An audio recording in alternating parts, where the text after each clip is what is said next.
Mi nombre es Sofía Herrera. Tengo 30 años. Y en la mañana de Navidad aprendí lo rápido que una familia puede convertir una festividad en una ejecución pública. A las 7:12 a.m., mientras mi hijo pegaba lazos torcidos en 3 regalos hechos en casa, mi teléfono vibró con un mensaje de mi padre. No vengas. Terminamos de fingir que eres parte de esta familia.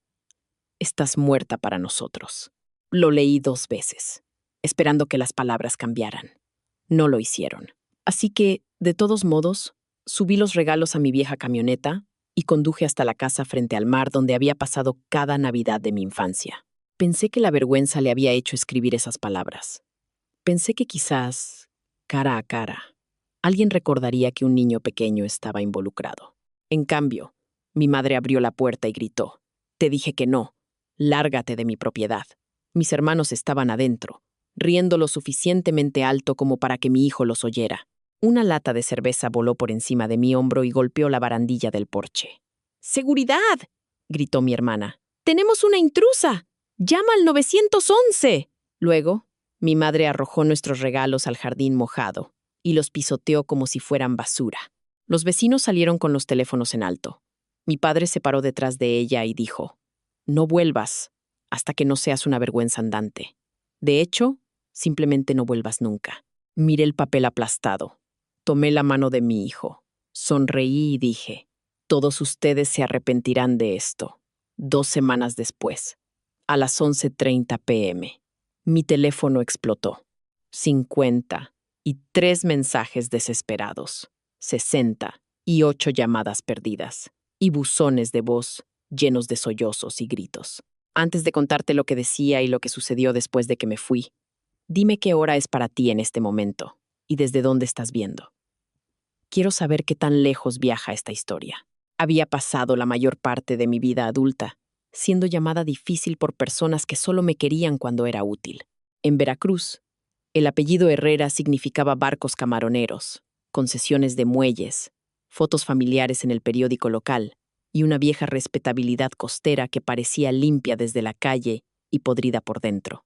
Mi abuelo construyó la Marina Herrera a partir de 2 muelles desgastados y una caseta de carnada antes de que se convirtiera en una marina funcional con muelle de combustible, taller de reparaciones, bodega de almacenamiento en frío y una franja de terreno frente al mar que todas las desarrolladoras inmobiliarias de la región querían. Crecí aprendiendo las tablas de mareas antes que las de multiplicar. Podía hacer nudos más rápido que mi hermano, cuadrar recibos mejor que mi hermana y detectar una fuga en la línea de combustible antes de que mi padre notara el olor. Pero nada de eso importó después de que quedé embarazada a los 22 años y me negué a dar a mi bebé en adopción solo porque mis padres pensaban que ser madre soltera manchaba el apellido familiar. Mi padre, Ricardo Herrera, lo llamó la primera humillación pública. Mi madre, Elena, lo llamó una temporada de consecuencias. Mi hermana Beatriz lo llamó el típico drama de Sofía. Mi hermano Mateo no decía nada, a menos que el silencio lo beneficiara.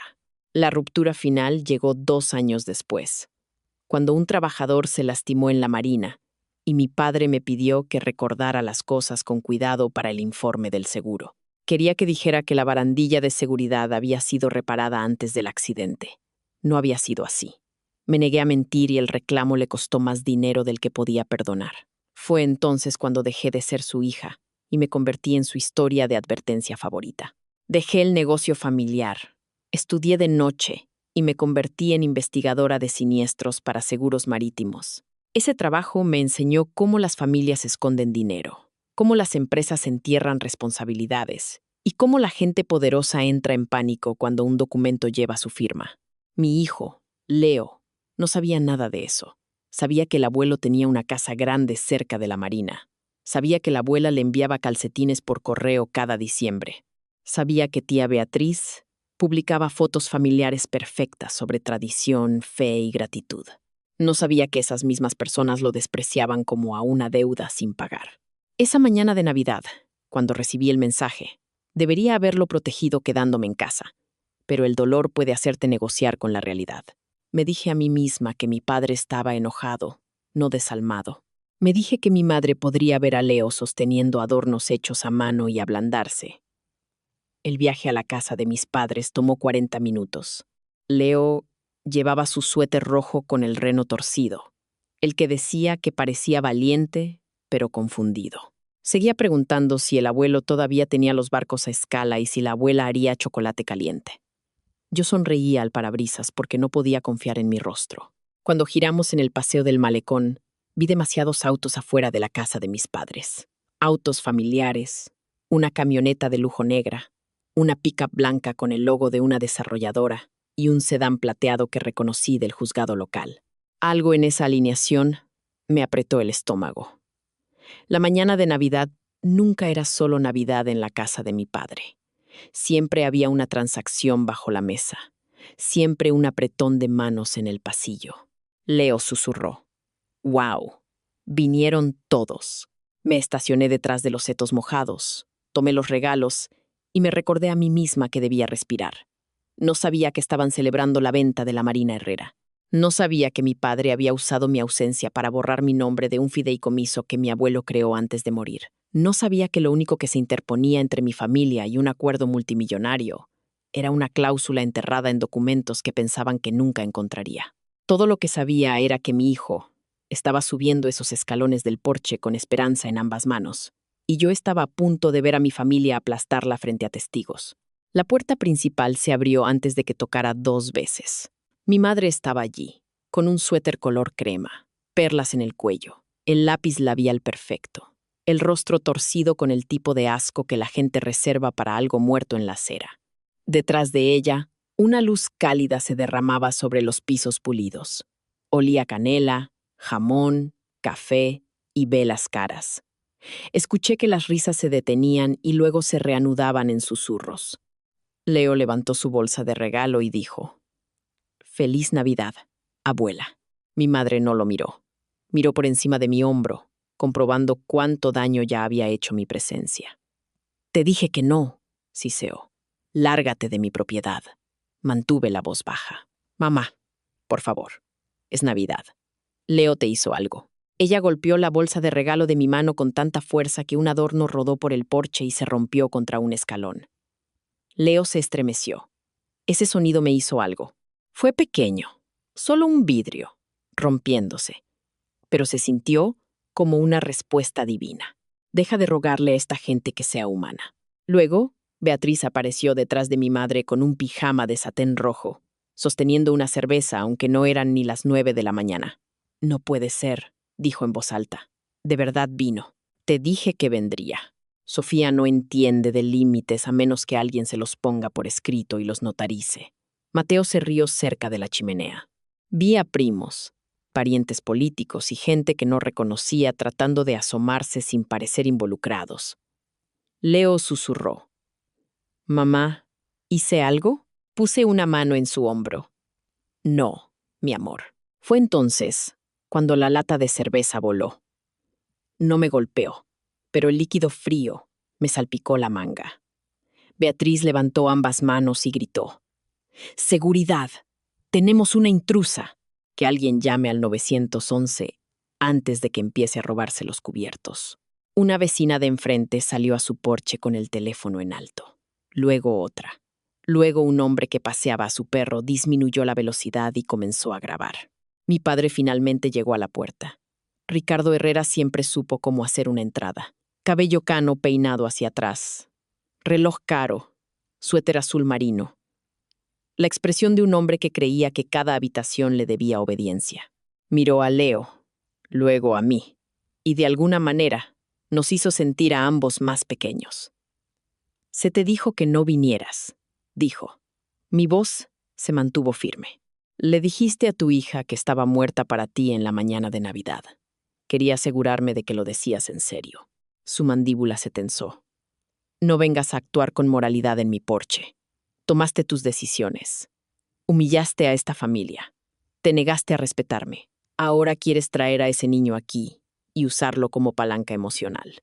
Mi madre agarró los regalos restantes y los arrojó al jardín. El pequeño faro de madera que Leo había pintado se partió por la mitad. Luego pisoteó el ángel de papel que él había hecho para ella, lenta y deliberadamente. «Llévate esta basura de baratija», dijo. No necesitamos manualidades de lástima de un niño que deberías haber criado mejor. Algo dentro de mí se silenció. No entumecido, claro. Vi a los vecinos filmando. La camioneta de la desarrolladora. A Beatriz sonriendo con aire de suficiencia. A Mateo evitando mi mirada. A mi padre de pie como un juez. Y a mi hijo tratando de no llorar porque pensaba que llorar empeoraría las cosas. Me agaché. Recogí el faro roto y limpié el lodo de la base. Luego miré más allá de mi padre, hacia el interior de la casa. Sobre la mesa del comedor, junto a la ponchera de plata, había carpetas con el sello de Desarrollos Costeros del Golfo. Una botella de champán reposaba en una cubitera. Beatriz siguió mi mirada y se hizo a un lado, pero ya era demasiado tarde. Así que de esto se trata, dije en voz baja. El rostro de mi padre cambió por medio segundo. No culpa, alarma. Tienes que irte, dijo con frialdad. Tomé la mano de Leo. Mi madre gritó. No vuelvas hasta que no seas una vergüenza andante. Mi padre agregó, más fuerte para las cámaras. De hecho, simplemente no vuelvas nunca. Me detuve al pie de las escaleras y me di la vuelta. No grité, no lloré, sonreí, porque la crueldad pública crea evidencia pública. Todos ustedes se arrepentirán de esto, dije. Beatriz se rió.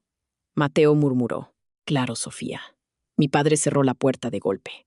Leo y yo caminamos hacia la camioneta, pasando junto a los regalos arruinados, los teléfonos, la camioneta de la desarrolladora brillando bajo la llovizna. Abracé a mi hijo en el asiento trasero. Esperó hasta que cerré la puerta, antes de romperse. ¿Por qué la abuela pisoteó mi ángel?, preguntó. Me senté al volante y dejé escapar un suspiro tembloroso. Porque algunas personas confunden la crueldad con el poder, dije, pero eso no significa que se lo queden. Luego me alejé de la casa que me crió, y por primera vez en años no me sentí sin hogar. Me sentí peligrosa. No fui a casa primero. Conduje hasta la rampa pública para botes detrás de la antigua estación de guardacostas y me estacioné frente al agua. Leo lloró hasta caer en un silencio agotado, todavía aferrado al faro roto. Quería llamar a alguien y derrumbarme, pero la maternidad no siempre te da ese lujo. A veces te entrega un niño tembloroso, un volante mojado y una decisión. Le dije a Leo que íbamos a comer hot cakes. En el restaurante comió 3 bocados y luego preguntó si podía llevarse el resto a casa. Le dije que sí. No le dije que mi mente repasaba todo lo que había visto. Las carpetas, el champán, la camioneta de la desarrolladora, la alarma de mi padre. Como investigadora de siniestros, sabía que la gente revela el fraude en pequeñas cosas. Un registro faltante, una firma apresurada, una celebración antes de que se cierre un trato. Mi padre no me había desheredado por razones emocionales. Me necesitaba ausente. Después de instalar a Leo en casa con una película, abrí mi laptop en la mesa de la cocina. El registro público de la propiedad de Veracruz mostraba que la Marina Herrera había sido transferida a un fideicomiso familiar hacía 15 años, 2 meses antes de la muerte de mi abuelo. Mi padre siempre dijo que el abuelo dejó la Marina a la familia, lo que significaba que Ricardo la controlaba y todos los demás le daban las gracias. Pero los registros públicos contaban una historia diferente. El nombre del fideicomiso era Fideicomiso del Malecón Activo Elías Herrera, en honor a mi abuelo. Mi padre era el fiduciario, pero se mencionaba un segundo documento. Anexo C. No estaba digitalizado. La nota decía que el original se encontraba en el Archivo Histórico Marítimo de la ciudad. Mi abuelo había donado la mitad de sus papeles allí. Bitácoras, cartas y fotografías de los primeros días de la pesca de camarón. Llamé al archivo histórico esperando el buzón de voz. Un hombre mayor respondió. Su nombre era Walter Fuentes, un capitán de puerto retirado que era voluntario en el archivo. Cuando le pregunté por el anexo C, suspiró como si hubiera estado esperando años. Su abuelo dejó instrucciones. Dijo, si Ricardo alguna vez intentaba vender el terreno frente al mar fuera de la familia, debíamos entregar el paquete sellado a cualquier descendiente directo que lo solicitara. Se me secó la boca. Mi padre está vendiendo. Walter hizo una pausa. Desarrollos Costeros del Golfo presentó una opción de compra la semana pasada. El cierre está programado para el 9 de enero, en 2 semanas. ¿Puedo ver el paquete? Pregunté. Mañana por la mañana. Traiga una identificación. Y Sofía. ¿Sí? Venga sola primero. Hay cosas en ese paquete que su padre nunca quiso que usted entendiera. Apenas dormí. A la mañana siguiente, dejé a Leo en un campamento de vacaciones y conduje hasta el archivo. Walter Fuentes era delgado, de barba blanca y ojos agudos, con manos que parecían haber amarrado cabos en todas las tormentas del Atlántico. Colocó una caja de archivo plana sobre la mesa. Dentro había fotografías, anexos del fideicomiso, una carta escrita a mano de mi abuelo y un pequeño libro de contabilidad rojo con manchas de sal en la cubierta. La carta de mi abuelo comenzaba. Si Sofía está leyendo esto, entonces Ricardo ha olvidado que la tierra no es un legado a menos que proteja a las personas que vienen después de nosotros. Tuve que detenerme para respirar. El anexo C decía que la marina no podía ser vendida, arrendada a largo plazo o remodelada sin el consentimiento por escrito de todos los descendientes directos vivos de Elías Herrera, incluidos los descendientes menores a través de un tutor si fuera necesario. También me nombraba como fiduciaria de cumplimiento sucesora, si alguna venta involucraba divulgaciones ambientales, sistemas de combustible, alteración de la costa o reclamos de seguros. El abuelo había escrito que yo tenía una columna vertebral hecha para las tormentas. Luego abrí el libro rojo. Contenía registros de mantenimiento, inspecciones de tanques de combustible, notas sobre contaminación bajo el taller de reparaciones y advertencias de que cualquier venta sin la debida divulgación podría acarrear multas. Mi padre lo sabía. Sabía que la propiedad tenía obligaciones ambientales. Sabía que Leo contaba como descendiente. Sabía que yo estaba nombrada en el fideicomiso para exactamente este tipo de venta. Por eso necesitaba que me borraran públicamente antes del 9 de enero. Si estaba muerta para la familia, quizás pensó que podría afirmar que yo había abandonado mi interés. Quizás ya había falsificado algo. Walter me entregó un sobre más. Dentro, había una fotocopia de un formulario de consentimiento, presentado con la opción de compra. Mi firma estaba en él. El nombre de Leo figuraba como no aplicable, sin descendencia reconocida. Miré la firma falsa mientras la habitación se inclinaba. Mi padre no solo había rechazado a mi hijo, sino que legalmente había pretendido que mi hijo no existía. Walter observó mi rostro. Ahora lo sabe, dijo. Doblé los papeles lentamente. No, dije. Ahora ellos van a saber que yo lo sé. La primera persona a la que llamé fue Marisol Vega, una abogada en Veracruz conocida por litigios de fideicomisos y por hacer que hombres arrogantes se arrepientan de subestimar el papeleo. Se reunió conmigo esa tarde. Su oficina no tenía adornos navideños, excepto un muñeco de nieve de cerámica en un archivador, lo que de alguna manera la hacía sentir más peligrosa. Leyó todo sin interrumpir. El anexo del fideicomiso, la carta de mi abuelo, las copias del libro de contabilidad, el consentimiento falsificado, la opción de compra y los videos de los vecinos que ya estaban en línea con títulos como Drama navideño en la Casa Herrera. Cuando terminó, se quitó las gafas y dijo: Sofía, esto no es un desacuerdo familiar. Esto es un intento de fraude, posible falsificación, incumplimiento del deber fiduciario y posiblemente ocultación de información ambiental relacionada con una venta comercial frente al mar. Las palabras deberían haberme asustado. En cambio, me estabilizaron. El dolor es confuso. La evidencia no lo es. A la mañana siguiente, Marisol había presentado un aviso de disputa de autoridad contra la propiedad, solicitado un mandato judicial de emergencia para detener el cierre y enviado cartas de preservación de pruebas a mi padre, a Desarrollos Costeros del Golfo, a la compañía de títulos y al banco. También contactó a un tutor ad litem porque Leo, como descendiente menor, tenía un interés legal que mi padre no podía borrar con un no aplicable. No advierta a su familia más allá de lo que yo envíe a través de los abogados, me dijo. No los amenace. No negocie sola. Y no borre ni un solo mensaje. Eso importó casi de inmediato. Mi padre llamó a las 6:18 p.m. Dejé que se fuera al buzón de voz. Luego mi madre, luego Beatriz, luego Mateo. Finalmente, Beatriz Envió un mensaje de texto. Patética psicópata. Hiciste el ridículo en Navidad y ahora intentas robar nuestra herencia. Todos saben que siempre has sido una envidiosa. Un minuto después, publicó un video editado de Navidad, que solo me mostraba a mí parada en el jardín mientras ella gritaba sobre allanamiento. El pie de foto decía: algunas personas usan a los niños para manipular a la familia durante las fiestas. Oren por los límites. En una hora, señoras de la parroquia, antiguos compañeros de clase, clientes de la marina y parientes lejanos estaban comentando. Algunos me llamaban inestable.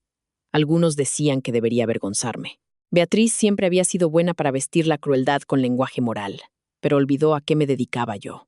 Documentaba reclamos. Construía cronologías. El metraje incompleto se derrumba cuando aparece el contexto completo. Contacté a la señora Telles, la vecina de enfrente. Tenía el video completo. Mi madre gritando, la lata de cerveza, los regalos en el jardín, mi padre llamándome una vergüenza andante. Leo, llorando con su faro roto. Me lo envió con un mensaje. No lo publiqué porque no quería lastimar al niño, pero tu familia está mintiendo. Úsalo si lo necesitas. Se lo envié a Marisol. No lo publiqué. Aún no. Al día siguiente, el abogado de mi padre me acusó de acoso, allanamiento, difamación, abuso de ancianos e interferencia maliciosa con una transacción comercial legítima. Marisol se rió. Luego redactó una respuesta exigiendo pruebas de mi supuesto consentimiento, pruebas de notificación a todos los descendientes, pruebas de las divulgaciones ambientales, pruebas de la autoridad del fiduciario y copias originales con tinta de cada documento firmado. Esa noche, mi padre dejó un mensaje de voz que valía la pena guardar. Escúchame, Sofía. No entiendes con qué estás jugando. Esa venta mantiene a flote a esta familia.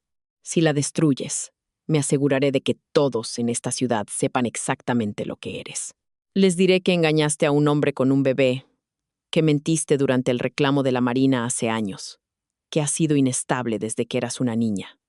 Te enterraré antes de dejar que me arruines. Lo escuché una vez y se lo reenvié a Marisol.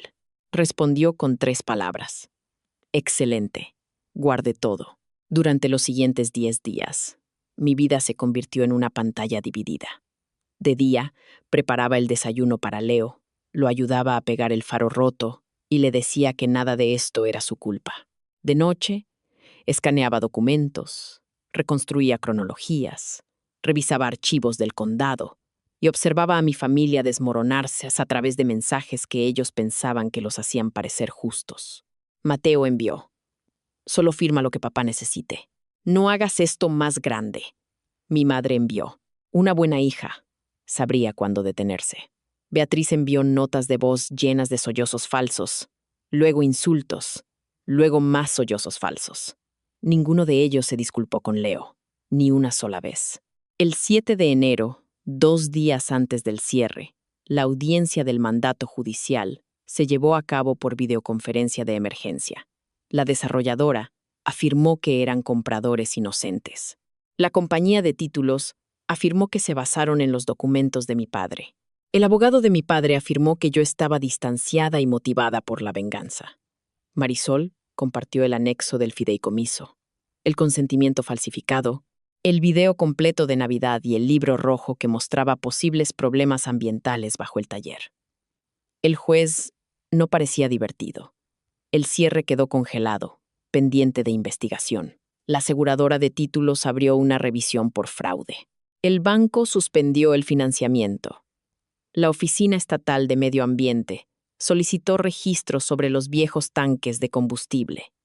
La desarrolladora exigió que mi padre los indemnizara por tergiversación.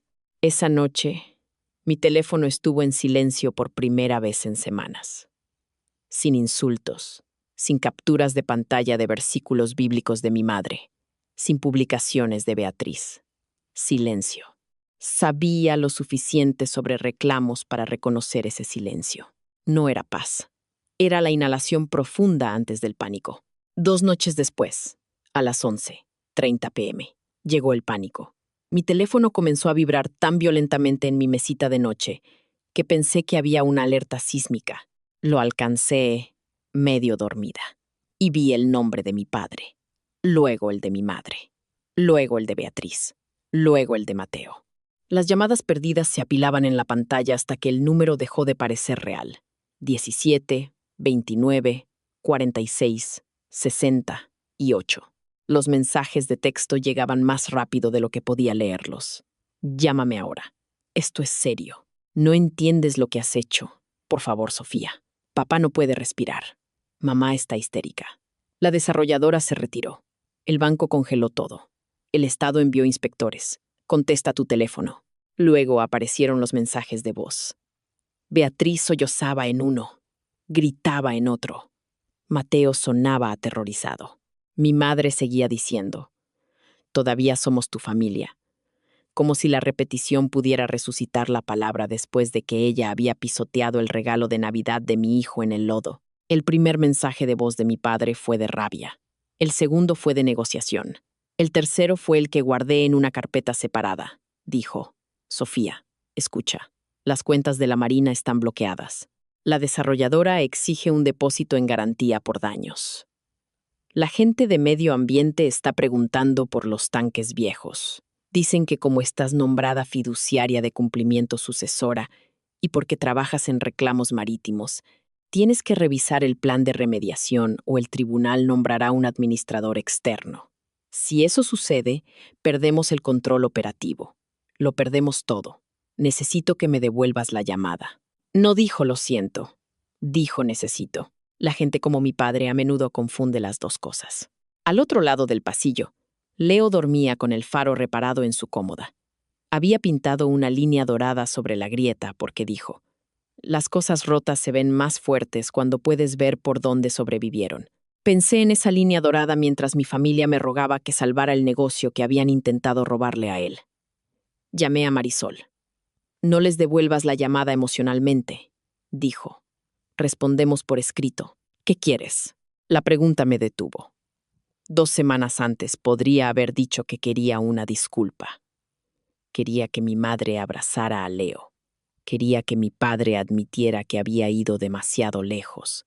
Pero después de la firma falsificada, las mentiras públicas, las amenazas y el falso consentimiento que borraba a mi hijo, entendí que las disculpas sin consecuencias son solo otra actuación. Quiero que le quiten el control a mi padre, dije. Quiero que se proteja el interés de Leo. Quiero que corrijan públicamente lo que dijeron sobre nosotros. Quiero que la Marina se repare legalmente, no que se venda en secreto. Y quiero que Beatriz retire cada mentira. Al amanecer, Marisol había redactado los términos para una conferencia de acuerdo familiar de emergencia en la Marina Herrera, no en la casa de mis padres. Terreno neutral, lo suficientemente público para evitar la intimidación, lo suficientemente privado para mantener a Leo fuera del espectáculo. Mi padre se negó al principio. Luego, el banco advirtió que si la disputa del fideicomiso y el riesgo ambiental no se estabilizaban, exigirían el pago de la línea de crédito operativa de la Marina. La desarrolladora amenazó con demandar. El Estado programó una inspección. Para el mediodía, mi padre aceptó. La reunión tuvo lugar a la mañana siguiente en la fría oficina de la bodega con vistas a los muelles. No traje a Leo, traje a Marisol, a Walter Fuentes y a un representante designado por el tribunal para el interés de Leo. Mi padre parecía 10 años mayor que en Navidad. Mi madre no llevaba perlas. Los ojos de Beatriz estaban hinchados. Mateo no dejaba de frotarse las manos como si se estuviera quitando grasa invisible. Nadie me abrazó. Nadie preguntó por Leo. Eso ayudó.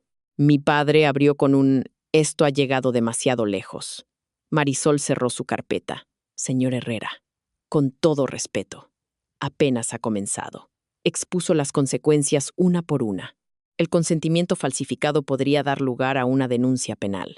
El incumplimiento del fideicomiso podría destituirlo como fiduciario. La no divulgación ambiental podría exponer a la Marina a multas. La desarrolladora podría demandar. El banco podría congelar los activos.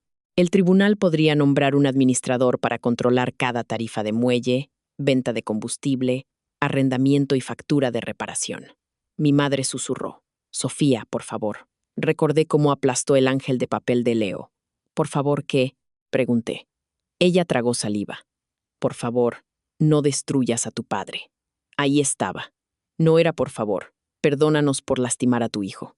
Era por favor, protege al hombre que causó el incendio de sentir el calor. Mi padre se inclinó hacia adelante. ¿Crees que ganaste porque encontraste unos papeles viejos? Este negocio te dio de comer. No, dije. El negocio del abuelo nos dio de comer. Tú intentaste venderlo, ocultar la contaminación, falsificar mi firma, borrar a mi hijo y llamarlo tradición. Beatriz espetó. ¿Estás disfrutando esto? Me volví hacia ella. No. Disfruté hacer adornos navideños con mi hijo. Disfruté creer por una estúpida mañana que su abuela podría quererlo más que a su reputación. Esto es rendición de cuentas. Mateo finalmente habló. ¿Qué quieren que firmemos? Marisol deslizó los términos sobre la mesa. Mi padre renunciaría como fiduciario único. Un fiduciario profesional administraría la Marina Herrera durante 5 años, conmigo sirviendo como cofiduciaria de cumplimiento para asuntos ambientales y de seguros. El interés de Leo como descendiente sería reconocido formalmente. La venta a la desarrolladora se cancelaría a menos que fuera aprobada por revisión judicial y por todos los beneficiarios requeridos. Cuando Leo alcanzara la mayoría de edad, se financiarían pruebas ambientales con la distribución personal de mi padre. Beatriz publicaría una retractación completa, usando el video completo de Navidad si fuera necesario. Mis padres emitirían una disculpa por escrito a Leo, reconociendo que su conducta fue cruel y que él no había hecho nada malo. Mateo cooperaría con la producción de documentos. Los honorarios legales saldrían de los bolsillos de mi padre y Beatriz. Mi padre leyó los términos y se rió una vez, sin humor. ¿Quieres humillarme? No, dije. Tú hiciste eso en un porche con los vecinos mirando. Yo quiero papeleo. Su mano tembló cuando tomó la pluma. La firma no se sintió como una victoria al principio. Se sintió silenciosa, casi quirúrgica. Mi padre firmó su renuncia como fiduciario único. Mi madre firmó el reconocimiento de que Leo era un descendiente reconocido de Elías Herrera. Beatriz firmó el acuerdo de retractación con un rostro tan pálido que pensé que se desmayaría. Mateo firmó su declaración de cooperación y evitó la mirada de todos. Cuando terminó, nadie aplaudió. No sonó música. Afuera, la marina seguía funcionando como siempre. Gaviotas graznando, cabos golpeando contra los mástiles, motores diésel tosiendo al arrancar, el agua chapoteando contra los pilotes bajo un cielo gris de enero. Así eran las consecuencias reales. No llegaban como fuegos artificiales, llegaban como cerraduras encajando en su lugar. Durante el mes siguiente, las repercusiones se extendieron por Veracruz de formas que mi familia no pudo controlar. Desarrollos Costeros del Golfo se retiró y presentó una reclamación contra mi padre por tergiversación. El banco redujo su autoridad sobre las cuentas de la Marina. La inspección ambiental encontró contaminación de combustible antiguo cerca del taller, exactamente donde el libro rojo de mi abuelo decía que estaría. Y como lo revelamos correctamente, la Marina evitó las peores multas. Mi padre odió eso más que nada. La verdad que había ocultado se convirtió en lo que salvó al negocio del colapso total. Beatriz publicó su retractación a las 6 p.m. de un viernes, probablemente esperando que menos gente la viera. La vieron de todos modos. Mi publicación anterior sobre mi hermana y mi sobrino fue incompleta y engañosa, escribió. No estaban allanando. El trato de mi familia hacia ellos en la mañana de Navidad fue incorrecto. Marisol la obligó a agregar la frase contra la que más luchó. Leo Herrera es un miembro reconocido de esta familia y tiene un interés protegido en el fideicomiso de la Marina Herrera. Los comentarios fueron brutales, no porque yo animara a nadie a atacarla, sino porque la gente la había visto actuar con santidad durante años, mientras usaba la crueldad como entretenimiento. La señora Telles nunca publicó el video completo de Navidad públicamente, y estoy agradecida. Leo no necesitaba convertirse en una herida viral, pero las personas adecuadas lo vieron: el tribunal, los abogados, el fiduciario y, finalmente, el párroco de mis padres, que llamó a mi madre para lo que ella describió como una conversación dolorosa. No pedí detalles. Había aprendido que algunas habitaciones ya no requerían mi presencia. Mi padre intentó reunirse conmigo a solas 3 veces. Me negué. La cuarta solicitud llegó a través de Marisol. Correctamente, con una agenda. Nos reunimos en la oficina de la Marina con el nuevo fiduciario presente. Mi padre parecía más pequeño sin el control envolviéndolo. Dijo, manejé las cosas mal. Casi me reí. Mal era quemar una tostada. Mal era olvidar un cumpleaños. Mal no era falsificar el nombre de tu hija y decirle a tu nieto que estaba muerto para la familia. No di nada. El silencio lo obligó a continuar. Estaba bajo presión, dijo. La Marina estaba en problemas. La desarrolladora ofreció lo suficiente para saldar deudas y acomodarnos a todos. Pensé que si te involucrabas, complicarías las cosas. ¿Quieres decir que los leería? Dije. Miró hacia otro lado. Sí, fue lo más cercano a la honestidad que había obtenido de él. Luego dijo, más bajo. Tu hijo no merecía lo que pasó.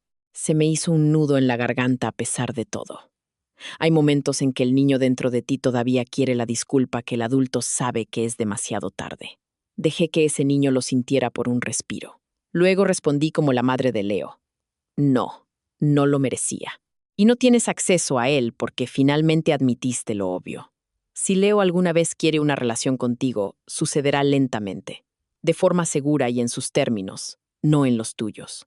Mi padre asintió, y pude ver que odiaba cada palabra. El buen crecimiento que no cuesta nada suele ser solo una actuación. En casa, Leo preguntó por qué la gente seguía enviando tarjetas. Algunas eran disculpas de parientes que habían creído la publicación de Beatriz. Una era de mi madre, escrita con una caligrafía cuidadosa, diciendo que lamentaba haber pisado su ángel y que no tenía excusa. Leo la leyó 2 veces y la guardó en un cajón. ¿Tengo que perdonarla?, preguntó. Me senté a su lado en el suelo. No, dije. El perdón no es una tarea. No se lo debes a nadie en un plazo determinado. Esa primavera, el fiduciario profesional reabrió la antigua tienda de carnada como un aula de seguridad marítima juvenil los fines de semana, financiada en parte con las distribuciones que mi padre perdió durante el acuerdo. Yo di la primera clase sobre informes de accidentes, chalecos salvavidas, seguridad de combustible, y por qué decir la verdad importa incluso cuando los adultos tienen miedo de las consecuencias. Leo se sentó en primera fila con un sombrero de capitán 2 tallas más grande. Después de la clase, colocó su faro reparado en el alféizar de la ventana. La línea dorada en el medio atrapó el sol de la tarde. Pertenece aquí, dijo, para que la gente sepa que las cosas rotas todavía pueden brillar. 2 semanas después de que mi padre me echara, mi familia me rogó que salvara lo que habían intentado robar. Pero el verdadero final no fue que rogaran. El verdadero final fue que yo dejé de rogar. Dejé de rogar para ser incluida en habitaciones donde el amor era condicional. Dejé de rogarle a gente cruel que se volviera amable, solo porque compartíamos sangre. Dejé de enseñarle a mi hijo que la familia significa pararse afuera de una puerta cerrada con regalos en las manos, esperando que alguien decida que eres digno. La familia no es un apellido en un letrero de una marina. No es una foto de Navidad, un documento de fideicomiso, una banca de iglesia o un discurso sobre la tradición. La familia es la persona que protege tu dignidad cuando otros intentan convertir tu dolor en entretenimiento. La familia es verdad, rendición de cuentas y un amor que no requiere que desaparezcas. Mi padre perdió el control del fideicomiso. Beatriz perdió la imagen perfecta que usaba como arma. Mi madre perdió la comodidad de fingir que el silencio la hacía inocente. Mateo perdió el privilegio de permanecer neutral mientras se beneficiaba del daño. Y Leo ganó algo que nadie podía pisotear en el lodo: reconocimiento, protección y una madre que finalmente entendió su propia fuerza. Si estás parado afuera de tu propia puerta cerrada, preguntándote por qué tu familia no puede amarte sin lastimarte primero, escúchame bien. No estás obligado a encogerte para que otra persona se sienta poderosa. No eres egoísta por proteger a tu hijo. No eres cruel por exigir la verdad. A veces, lo más amoroso que puedes hacer es alejarte con la cabeza en alto, reunir la evidencia y dejar que las consecuencias hablen en un idioma que tus abusadores finalmente entiendan. Si fueras Sofía, ¿habrías firmado el acuerdo o habrías presionado para que también se presentaran cargos penales? Dime qué hubieras hecho. Y si esta historia te tocó de cerca, Comparte tu propia lección familiar en los comentarios. Gracias por apoyar nuestras historias y ver hasta el final. Todo en este video es ficticio y está destinado únicamente al entretenimiento educativo y la reflexión. Esperamos que te recuerde que a veces perder una relación es el precio de mantener finalmente tu autorrespeto. Lo que hoy se siente como un final doloroso, más tarde puede convertirse en la decisión que te salvó de años de la misma decepción.